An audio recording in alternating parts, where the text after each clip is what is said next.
taxpayers think I make too much money.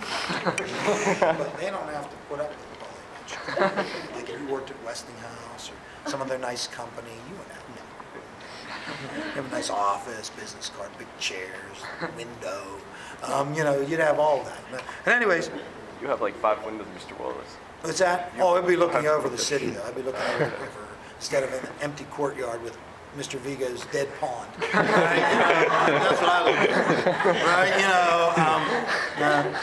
Right? So anyways, back to this desire for California. Right? So this desire for California leads Polk to send an envoy to Mexico to try to purchase it. That fails. In response to that, that's where it gets dicey. Does Polk provoke the Mexicans to war? Is his movement of troops provocative to the Mexicans? Why do we go to war with Mexico? Remember, basically, I think the reason we go to war with Mexico is 1, they won't sell us California. 2, they owe us money. And 3, technically, they kind of attacked us. Right? At least in our minds, they attacked us. On some level, they crossed the Rio Grande and attacked American forces. We called that attack. Now, you may want to say, well, gee, we basically stood on the other side of the river and said, here we are, come attack us, won't that be good? But nevertheless, if we're looking for the technical reasons why America went to war, 1, they argued they were attacked, 2, they argued there were unpaid debts, and 3, the overture to buy California was rejected. Now, once war with Mexico began, I don't think there's really any questions about any of the battles, anything that has to do with the war. It's almost exclusively about the Wilmot Proviso. Now, Kendrick, tell the kids what the Wilmot Proviso was. Go ahead, don't be afraid. He proposed a provision to a congressional funding bill that would fund the war as long as slavery would not be allowed in any acquired territories. So, Kendrick, what you are saying to me is this, that when we entered the war with Mexico, there was an anticipation that territory would be acquired, right? That America would take territory. And the question was, what would become of that territory in terms of slavery? Would slavery be allowed to spread into that territory? What did Wilmot want? He wanted there to be a stipulation that slavery would not be allowed to spread into any territory that was acquired as a result of the Mexican War. Now, in other words, what Wilmot and Northern Democrats and Whigs were saying is, Polk will give you your war if you agree that slavery won't be allowed to spread into any of the territory that is acquired as a result of the conflict. Now, naturally, Southerners oppose this because, we don't know how much conspiracy there was. We don't know whether the whole thing was a conspiracy to spread slavery in the first place. But naturally, Southerners opposed this because I think they resented what they considered to be an insult to their institution. Why shouldn't slavery be allowed to spread there? Why shouldn't I, as a slaveholder, be allowed to take my property there? What's wrong with what I do? Slavery is good. It should be allowed to spread. In fact, with good abolitionists in charge of the Northern government, if it's not allowed to spread, it will come under attack and be destroyed. And so it must be able to spread. Now, see, that's why, again, it gets back to, if I'm a Southerner, and I am fearful that the North is intending on destroying the institution of slavery, and John Brown perpetuates his reign, and prominent Northerners celebrate his actions, do I become increasingly convinced that I'm right? That if the North has a chance of controlling the government, they'll use their power to abolish slavery everywhere? That's why John Brown's raid is so important, even though it may be viewed as kind of insanity or on some level terrorism. It's still enormously important. But back to the the Wilmot Proviso. Yes, dear friends. Where the John Brown raid, and where does it fit into all of this? Oh, I keep going up to it. Yeah. This doesn't fit anywhere.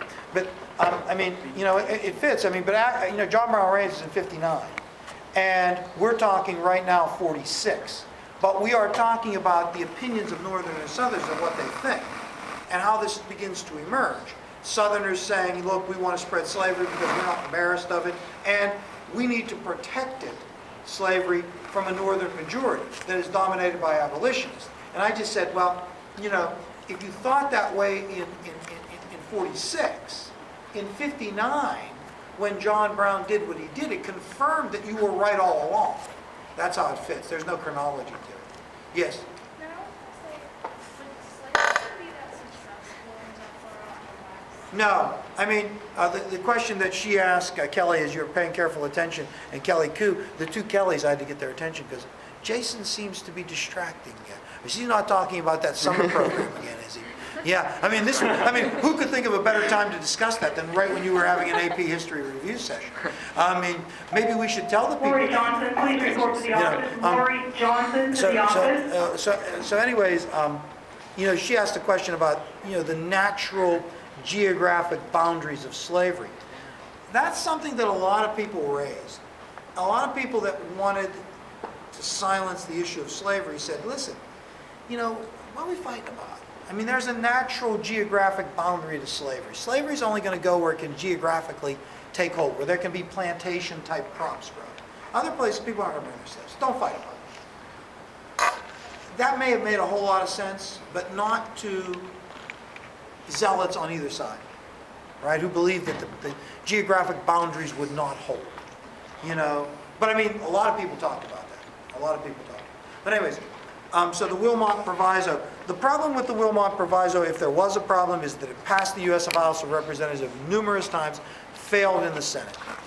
It sparked a debate over whether or not slavery would be allowed to spread into the Mexican cession that almost divides the Union. What saves the Union from the Wilmot Proviso, if you will, is the Compromise of 1850.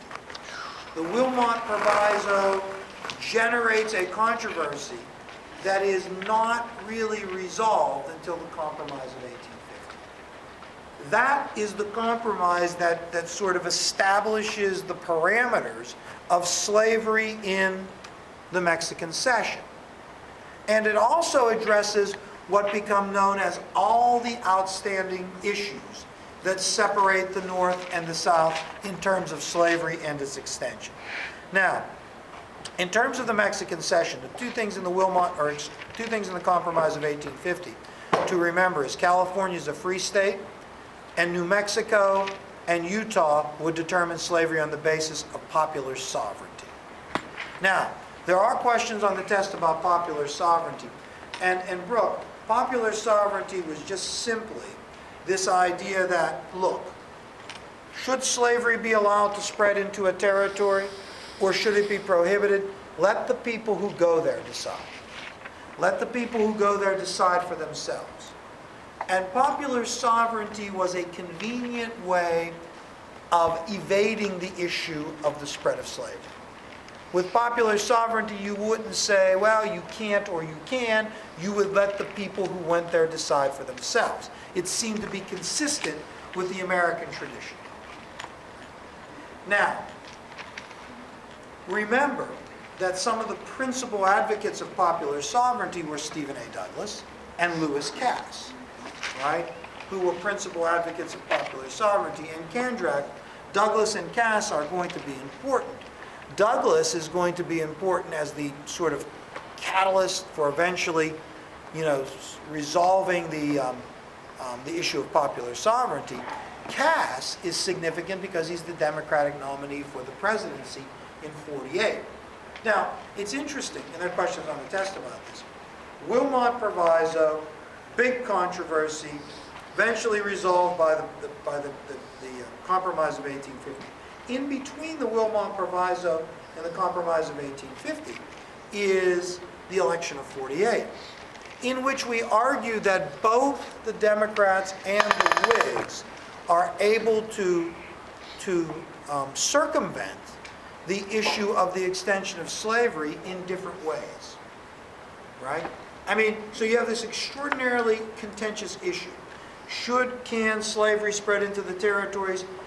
Could, you know, slavery spread there? Should it not? Is it legal? Is it illegal? You know, should Congress, doesn't have the authority, this is very divisive, both sides are arguing about this, and somehow both